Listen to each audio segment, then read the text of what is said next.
Olá, sejam todos bem-vindos a mais uma reflexão aqui no Instituto Fabiano Pires. Nós estamos na nossa série O que o Novo Testamento fala sobre casamento e hoje nós temos uma temática muito legal, tem muito texto para nós vermos hoje. Eu acredito que vai ser muito esclarecedor para você.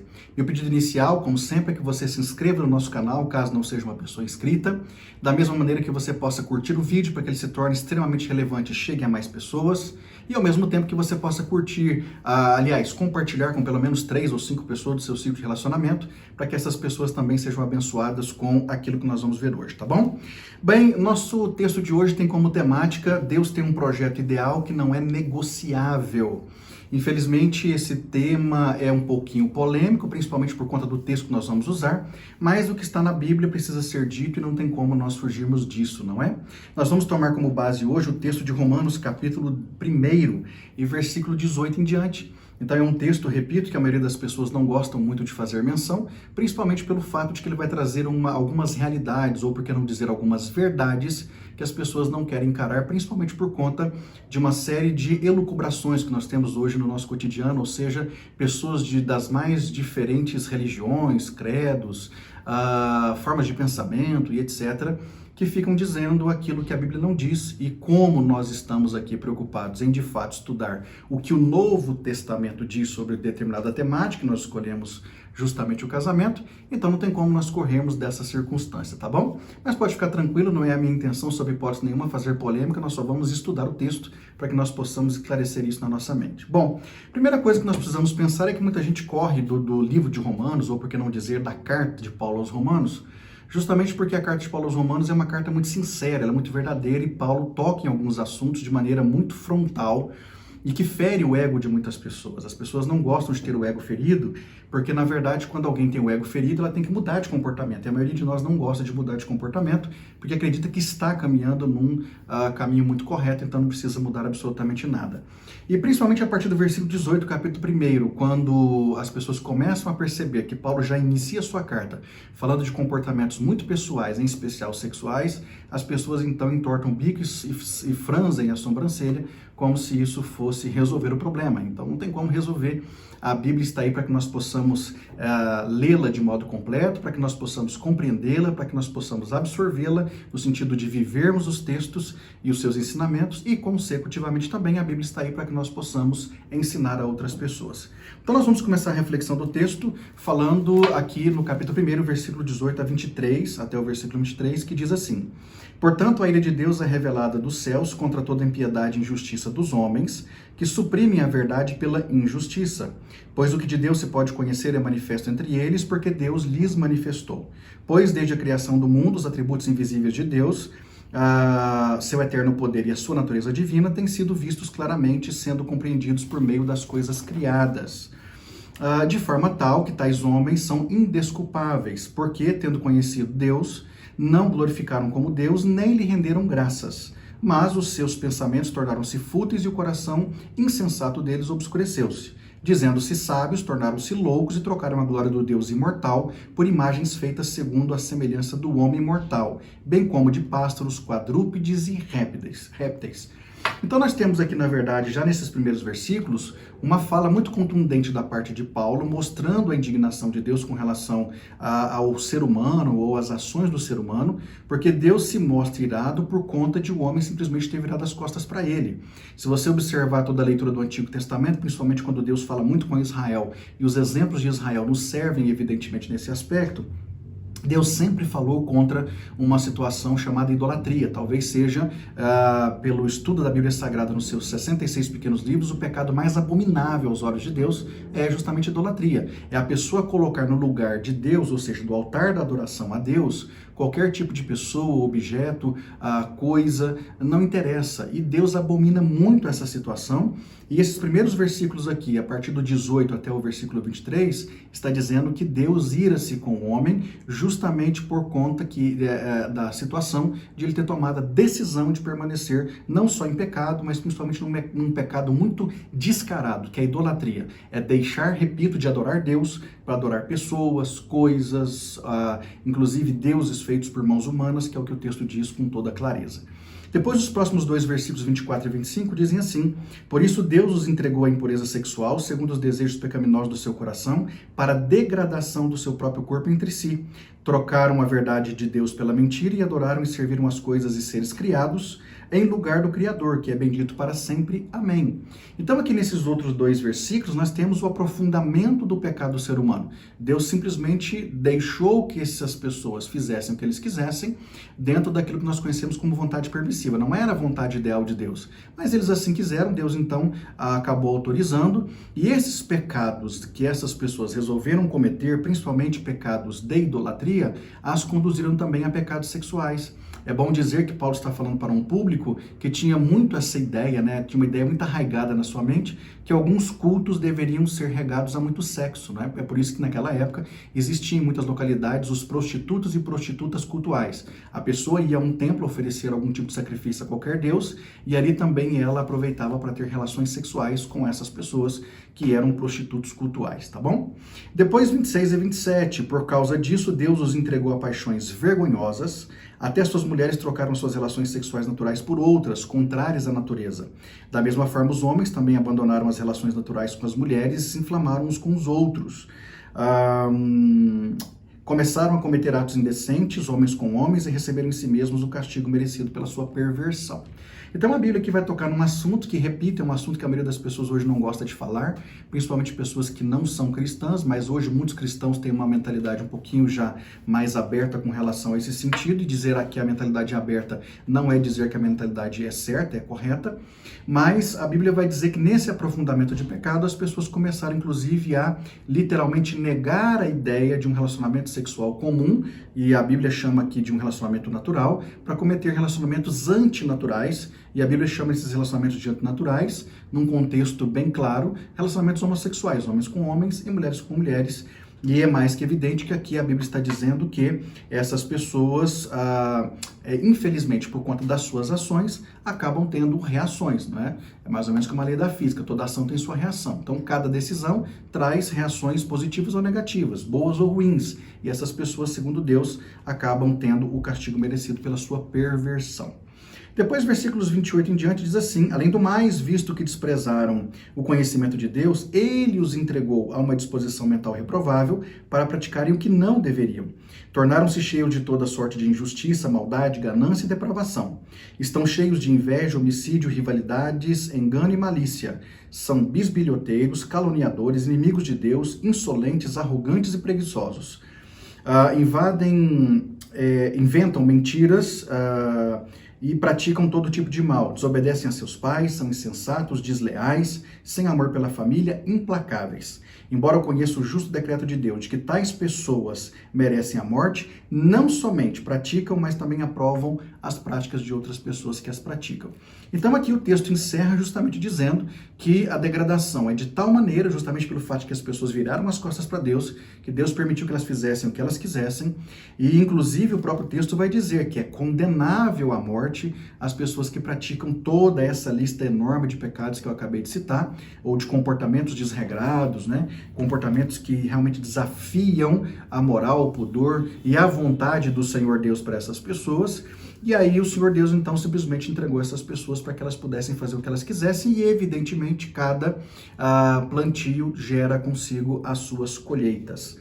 Bom, segundo o que nós estamos falando aqui, o projeto de Deus é um projeto ideal e não negociável, ou seja, o que está na Bíblia tem que ser obedecido, goste alguém ou não. Nós estamos aqui não para discutir com Deus em cima daquilo que é mandamento, nós estamos aqui para dizer, nós estamos aptos para obedecer ou não obedecer.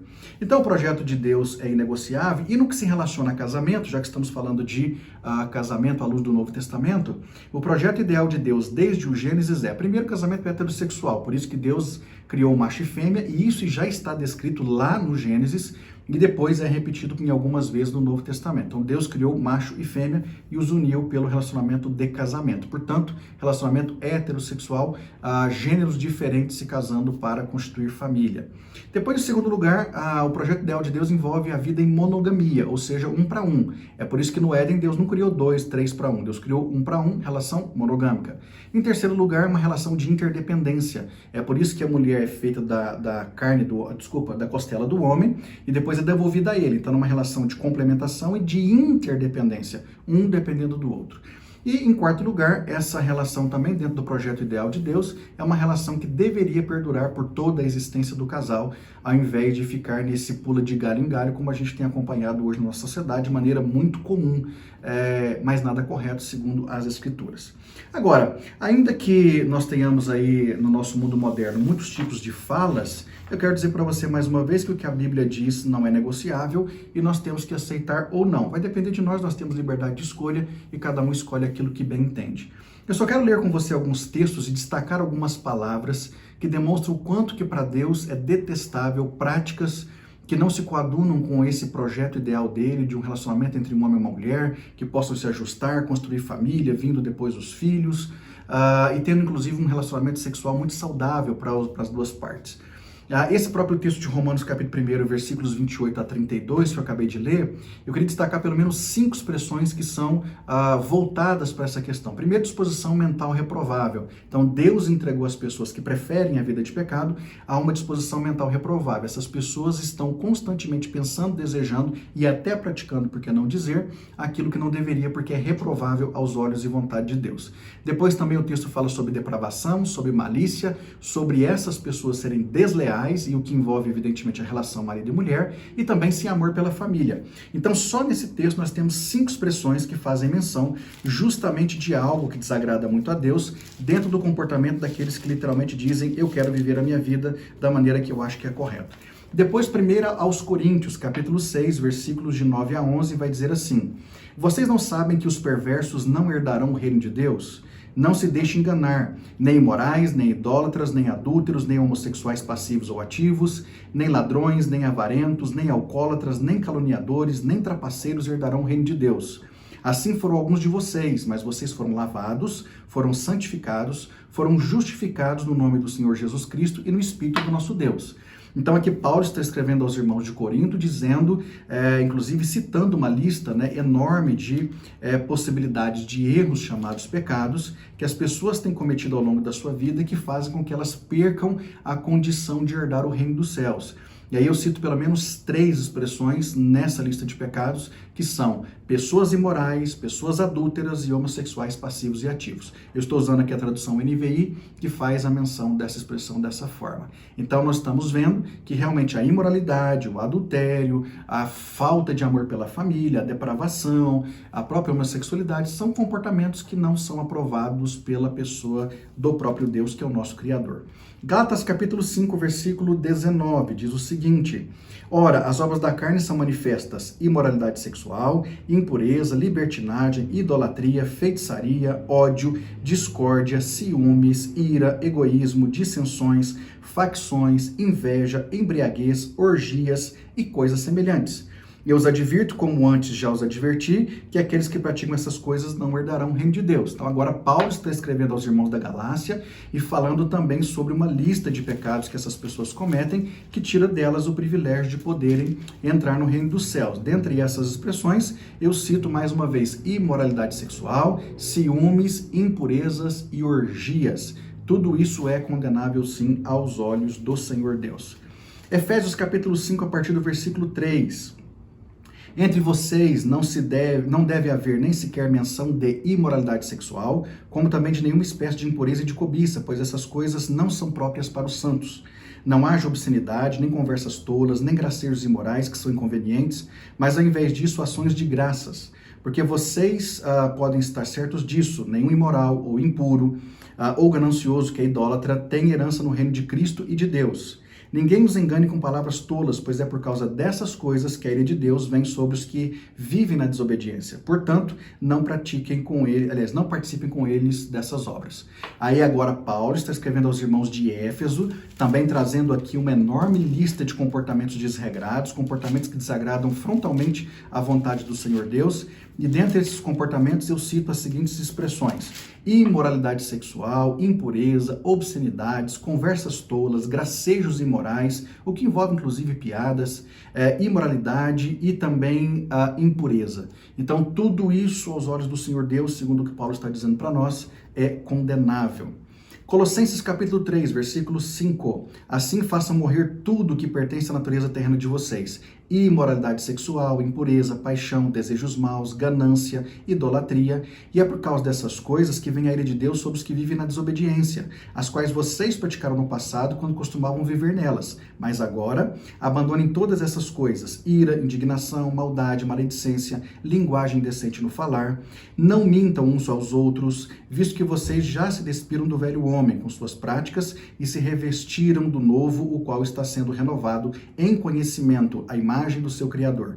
Nessa nova vida, já não há diferença entre grego e judeu, circunciso ou incircunciso, bárbaro ou cita, escravo e livre, mas Cristo é tudo em todos. Então, Paulo, também escrevendo aos irmãos de Colossos, ele vai dizer também de uma lista enorme de pecados que ferem frontalmente a santidade e a moralidade de Deus, dentre eles a imoralidade sexual, a impureza, a paixão desordenada, os desejos maus e a linguagem indecente. Nós temos ainda um texto muito bacana de 1 Timóteo capítulo 4, versículos de 1 em diante, que diz assim: o Espírito diz claramente que nos últimos tempos alguns abandonarão a fé e seguirão espíritos enganadores e doutrinas de demônios. Tais ensinamentos vêm de homens hipócritas e mentirosos que têm a consciência cauterizada e proíbem o casamento, o consumo de alimentos que Deus criou também para serem recebidos com ações de graças pelos que creem e conhecem a verdade. Pois tudo que Deus criou é bom e nada deve ser rejeitado se for recebido com ação de graças, pois é santificado pela palavra de Deus e pela oração. Então aqui Paulo está escrevendo ao seu filho na fé e obreiro auxiliar Timóteo, dizendo que nos últimos tempos haveriam até homens que proibiriam o próprio casamento. E ele fala, inclusive, também que essas pessoas são pessoas de consciência cauterizada. Para finalizar, 2 Timóteo capítulo 3 diz o seguinte: saiba disto, nos últimos dias sobrevirão tempos terríveis. Os homens serão egoístas, avarentos, presunçosos, arrogantes, blasfemos, desobedientes aos pais, ingratos, ímpios, sem amor pela família, irreconciliáveis, caluniadores, sem domínio próprio, cruéis, inimigos do bem, traidores, precipitados, soberbos, mais amantes dos prazeres do que amigos de Deus, tendo aparência de piedade, mas negando o seu poder. Afaste dessas pessoas.